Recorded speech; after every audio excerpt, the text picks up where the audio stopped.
after quite a delay, we now seem to have got, or in fact we have, the response from Philip Lewis, the inspector, who's been looking at our local plan.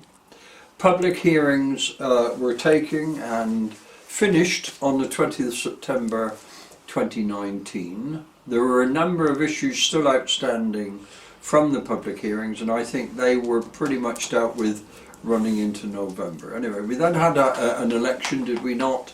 And there seems to have been some further things before the inspector could come back with his recommendations. Now, we have the 9-page letter here, hopefully that can be put up on the end of this little clip. Yeah.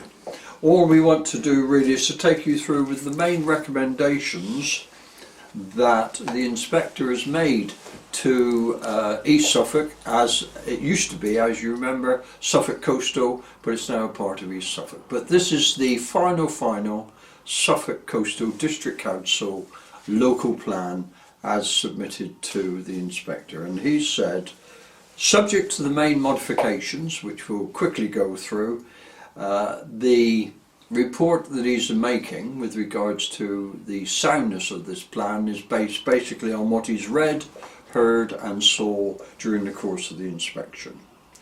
Now, he kicks off with the local housing needs, and he questions why the council used the 2016 projection figures going forward. He's suggesting that they should be using the 2014 figures, which actually makes a reduction in the number of dwellings required from 10,476 dwellings down to 9,756, something like 700 dwellings over the planned period, and that would give you an annual build rate falling from 582 to 542, so that's 40 less per year. And the planned period that's under discussion is from 2018 to 2036.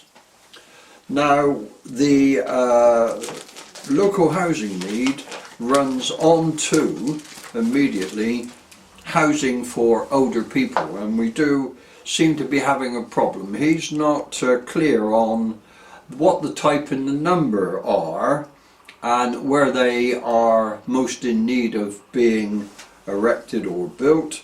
What he's saying is that only the Felixstowe and Saxmundham Garden neighbourhood schemes seems to be in any way specific as where they're to go. He's also looking at the affordable housing that would be available for older folk. He's pretty much concerned that the 50% accessibility on sites over 10 units is actually not justified. On self-build, he's pretty much in agreement with that, and that would require all sites over 100 dwellings to have provision of at least 5 sites, I assume shovel-ready, for self-builders to go. And I understand that those who were asked if they were interested in self-build, effectively the whole scheme has been pretty much oversubscribed. Brownfield housing requirement, with regards to the affordable housing that should be an element of that, is not clear. He'd like that clearer. And he's saying that the gypsy traveller sites are currently met by unauthorised sites that exist. He made reference to the Ipswich Northern route, which has been overtaken by events because it would appear that all the district councils and the county councils have actually now withdrawn from taking that forward in any way at all. Though one would assume the frequent bridge closures we've recently experienced may cause them to think of some other means of getting the traffic around Ipswich and onto the A14 and into the dock here at Felixstowe. Now, the real big issue that was a part of this hearing was employment land. He reckons that the provision for Class B across a district of 50 hectares is well met. The thing that he was concerned about, and there was a lot of time spent on at the inquiry with this, with very conflicting views across the table, was 67 hectares was requested to be made available at Innocence Farm at Trimley St Mary's for dock-related warehousing, etc., etc. And the big concern that the inspector has expressed is with regards to access to the site, safe access to the site, and who would be paying for it, and whether there's actually an actual need for it. The figures for the port, or the area needed, kicked off at 26 hectares, then rose to 104. I think there's a central way which came out at 67, and there is already that amount of land available in different size parcels around the dock. There's also Clickett's Hill that's coming, and that's already been approved.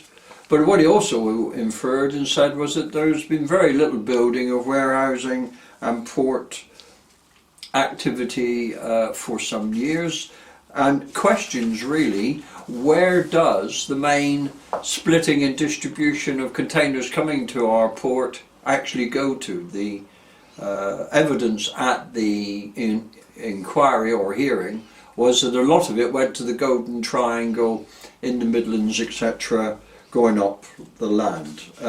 Further issue was Suffolk Police HQ, concerns about because they're looking to retain a part of the police headquarters on the site. Not very happy. Saxmundham Garden neighbourhood scheme, there was confusion as to who was promoting what. He said that the land around the layers would be more appropriately left as open space, but we'll wait to see what comes back on that. Now, the housing mix, he seemed to imply that it was very over-prescriptive, and that on sites over 5, that 40% of them needed to be either 1 or 2 bedroom dwellings. He's not happy with that, wants the wording change and for it to be less prescriptive. A bit on area protection, and then his conclusion on page 9 is reads as follows. We'll end with that, will we? On the evidence I have read and heard to date, all of the main modifications I set out in this letter are necessary for the plan to be sound. I should be grateful if the Council would let me know its response, particularly in connection on the matters on which I have offered the opportunity for more evidence to be prepared, so I can decide how to take the examination forward. Yours sincerely, Philip Lewis, Inspector. So it would appear there could well be a further public consultation. I've tried to contact his office today to get clear indication whether that will be the case or not.